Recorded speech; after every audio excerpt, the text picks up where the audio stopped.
A Câmara Federal aprovou na semana passada a proposta de emenda à Constituição que promove a reforma tributária no Brasil. O projeto tramitava há mais de 10 anos e foi aprovado com ampla maioria parlamentar. As opiniões sobre as mudanças previstas são divergentes. Há quem diga que o Brasil pode enfrentar uma crise econômica e de recessão sem precedentes. Por outro lado, há quem acredite que a médio e longo prazos o setor produtivo e principalmente a população vai se beneficiar das mudanças aprovadas em Brasília. Entre essas mudanças tem a extinção de alguns impostos, como o IPI, que é o Imposto sobre Produção Industrial, o PIS e o COFINS, que onera a cadeia produtiva. No lugar deles, vai vir um imposto unificado. Mas o que muda exatamente e na prática, na sua, na minha, na nossa vida de contribuinte? Para responder essa pergunta e falar um pouco mais a respeito da reforma tributária, nós convidamos a advogada especialista em Direito Tributário do escritório Marinho Advogados Associados, a doutora Daniela Ramos Marinho. Boa tarde, doutora Daniela, seja bem-vinda ao nosso Agora Interior. Muito boa tarde, muito feliz de estar aqui presente, parabéns pelo programa, sensacional. É uma honra estar aqui do seu lado, viu, Carlos? Muito obrigado, doutora. Doutora, que já fazia tempo que a gente vinha tentando agendar um horário com ela, mas a vida dela é muito corrida, a agenda sempre lotada. A gente agradece esse espacinho na sua agenda para conversar com a gente agora. Doutora, efetivamente, a gente vai esmiuçar essa questão da reforma, mas efetivamente, a reforma vai trazer benefícios para nós? Na verdade, nós estamos ainda tateando no escuro. Eu tenho a impressão que em alguns aspectos serão melhores.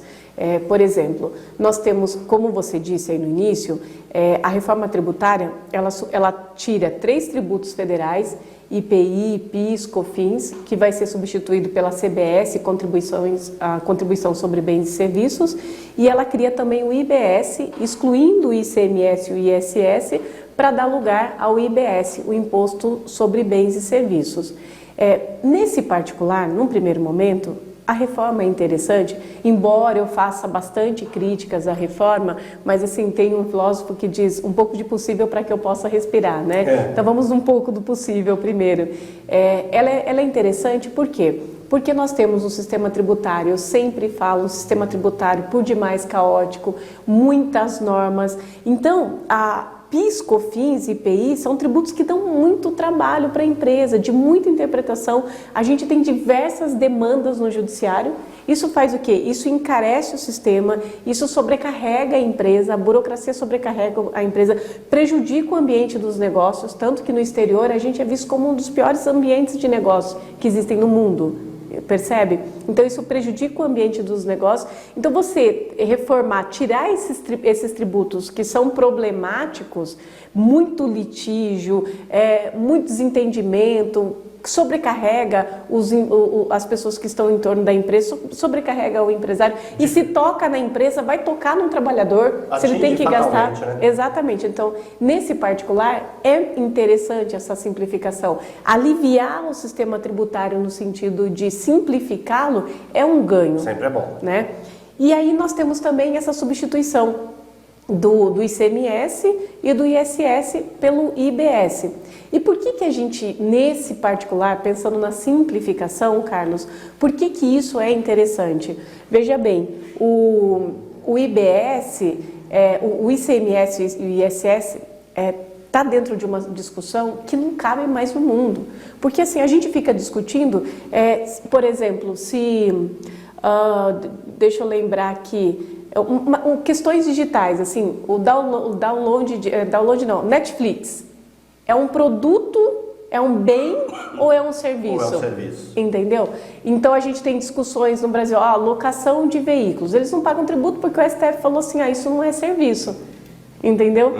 Isso é uma seção onerosa. Então a gente está muito atrasado nas discussões, que não existe mais, o mundo é definitivamente digital. Então você não consegue mais ficar falando, isso é bem, isso é serviço. Então havia necessidade de unificar, de fato, de criar um fato gerador para bens e serviços.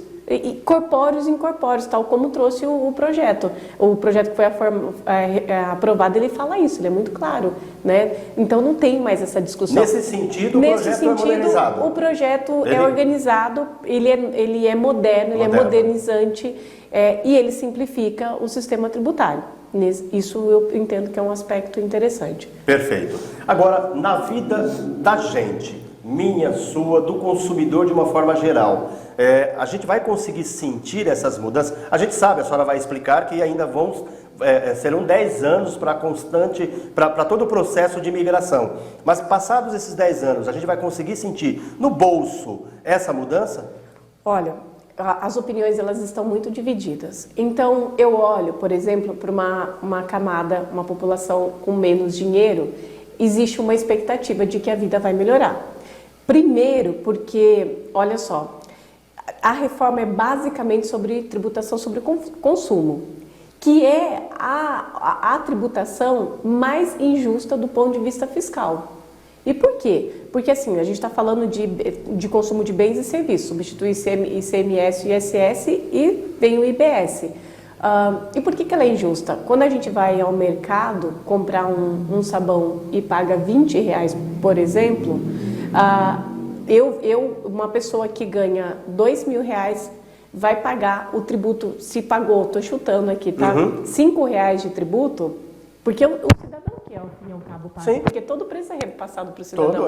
Se o cidadão vai lá e paga R$5, pagou R$20 um produto, R$5 está embutido ali, é tributo. É imposto. É tributo sobre consumo, porque é o produto que vai ser consumido pelo consumidor, né?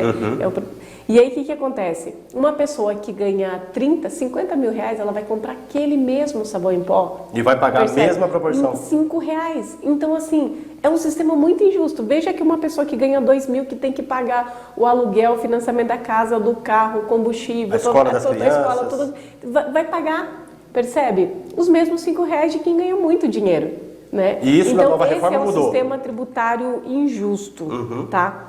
Bom, quando você tem um sistema que foca na tributação sobre o consumo. Como que eles resolveram isso daí?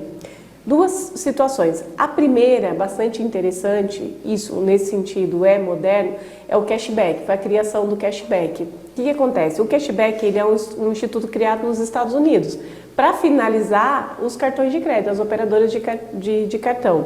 Então, assim, a pessoa que ficava tanto tempo, que adquirisse uma quantidade X de produtos via cartão, então no final do mês poderia receber um dinheiro de volta, né? E aí isso inclusive foi importado para o Brasil, o ordenamento jurídico autoriza, e aí eles trouxeram isso para o tributário.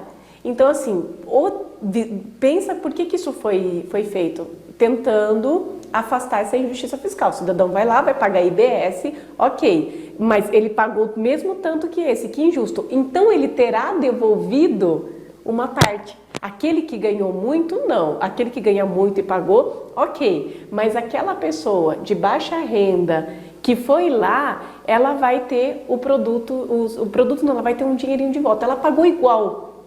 E aí, como que eu equalizo essa injustiça fiscal? Devolvendo. Via cashback, devolvendo o dinheiro. Percebe? Então, a população de baixa renda, ela vai ter devolvido, e isso é uma forma de fazer justiça fiscal. Uma outra coisa que foi aprovada, hoje eu estou mais otimista, tem dia que parece que eu estou mais...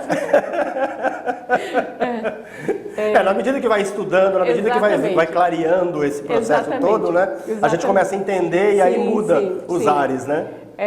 Outro dia eu estava falando em outro canal que o Ariano Suassuna,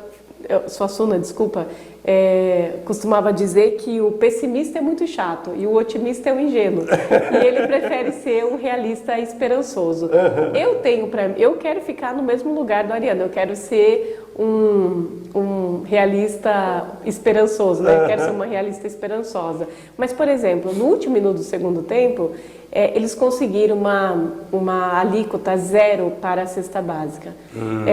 E por que isso foi uma conquista, né? Eu já estive com o Bernard Api, que é o secretário especial da reforma tributária.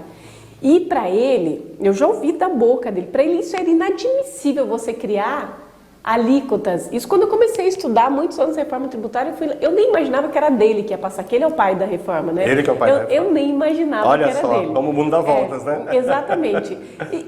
O que me tranquilizou é que indicou que eu estava no caminho certo, nos estudos certos, né? Então, o que o Bernard Api é contra? Você ter esse sistema cheio de alíquotas. Percebe? Que vai gerar o caos, a insegurança jurídica, você tem que ficar interpretando e tudo mais, né? E aí, então ele não quer. A alíquota é igual para todo mundo. Mas há o produto da cesta básica, e eu tenho para mim que deva ser em função que foi uma força em função desse governo, né? E aí o que acontece? Ali, com uma orientação do governo, né? A alíquota da cesta básica é zero. Zerou. Os itens essenciais que compõem a cesta não terão tributação. Não terão. Então, assim, óleo, arroz, macarrão, alíquota zero. A grande expectativa. Só que daí que é a importância de espaços como o seu, Carlos, como esse jornal. Porque, assim, tudo depende do que vai acontecer daqui para frente também. Como ainda tem a votação no Senado, né? Tem no Senado, como isso vai ser manipulado. Porque se isso acontecer, claro que vai reduzir. A gente vai ter uma redução dos produtos da cesta básica. Isso vai ser bom para o consumidor. Isso vai ser bom para o cidadão que está nos assistindo, né?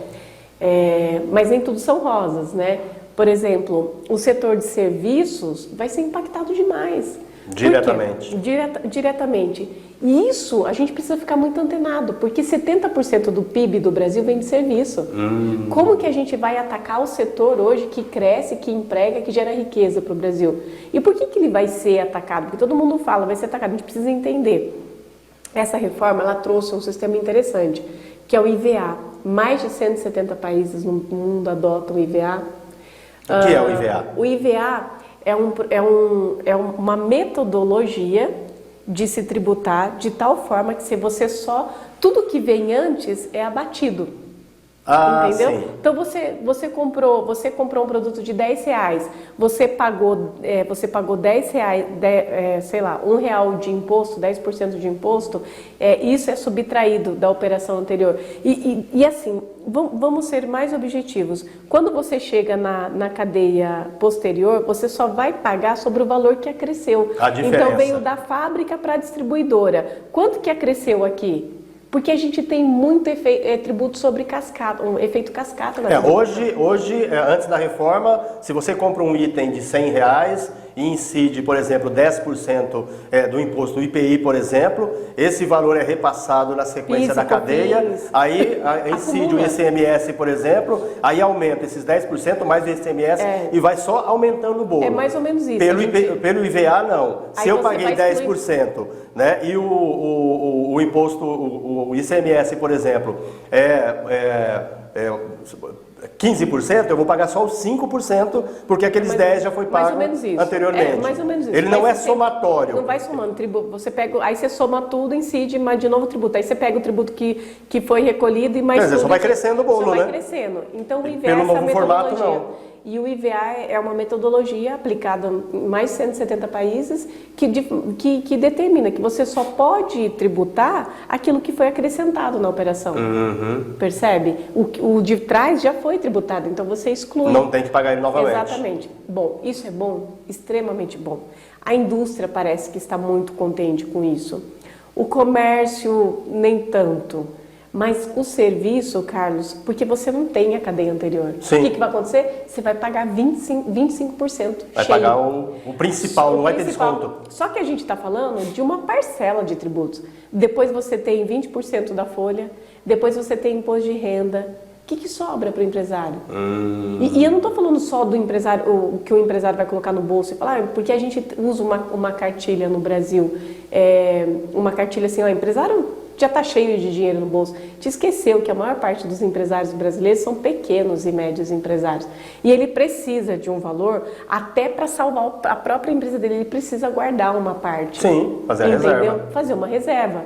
Então, é preocupante para o setor de serviços essa reforma tributária. Mas isso pode mudar no Senado. Se houver uma articulação forte, se houver uma mobilização, isso ainda pode ser alterado. Pode, dá tempo de alterar. Por isso que a gente precisa, nesses espaços, utilizar a mídia para falar e para discutir isso.